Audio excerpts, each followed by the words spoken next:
that fits, how this stuff fits together. And I'm just going to show you enough. We're going to go back over this again.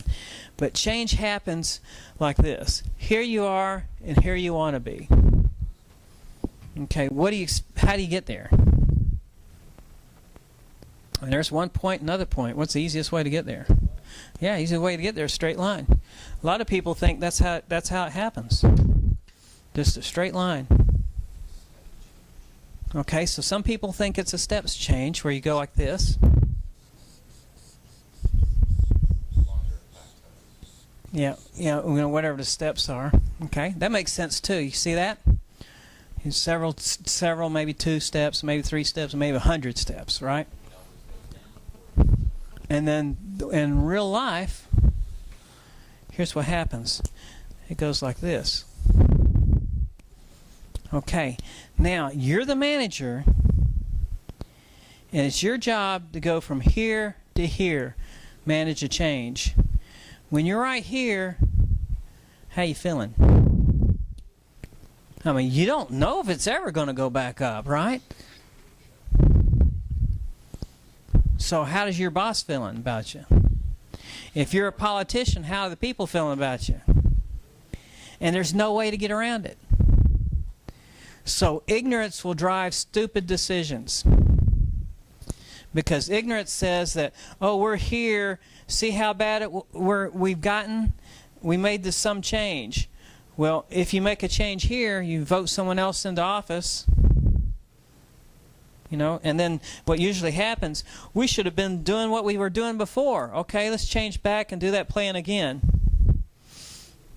There's no way you get past that curve.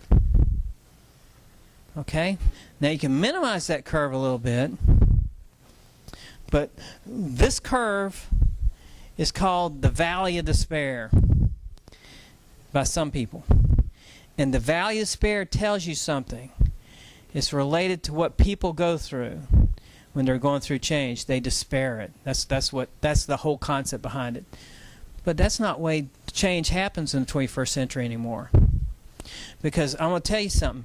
If you have new employees, young kids coming in, they're used to technology changes. And so what freaked our grandparents out is not going to faze them. They're not going to have despair over trying to learn how to use a keyboard. And so you give them a better computer, they're going to be excited.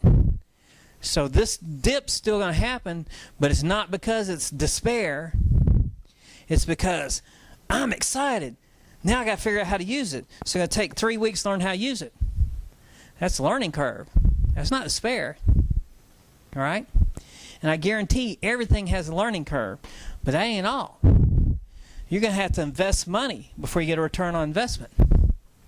It has nothing to do with despair. It has nothing to do with learning curve. It has that may be the stockholders or despair of somebody. But the point is that we're looking at change in the 20th century mindset when we're going into the 21st century. Does that make sense? We're looking at change in 20th century mindset when we're going into 21st century. People are changing. We don't have a lot of World War II generation working. Baby boomers are not going to be working soon. I mean, they're phasing out. They're getting to leadership positions, or they're phasing out, retiring. You have Generation X, Generation Y, all these other generations. They don't see change the same way that our grandfathers saw change. But that dip's still going to be there. Does that make sense? Now I'm going to show you later on how we can kind of minimize some of that dip.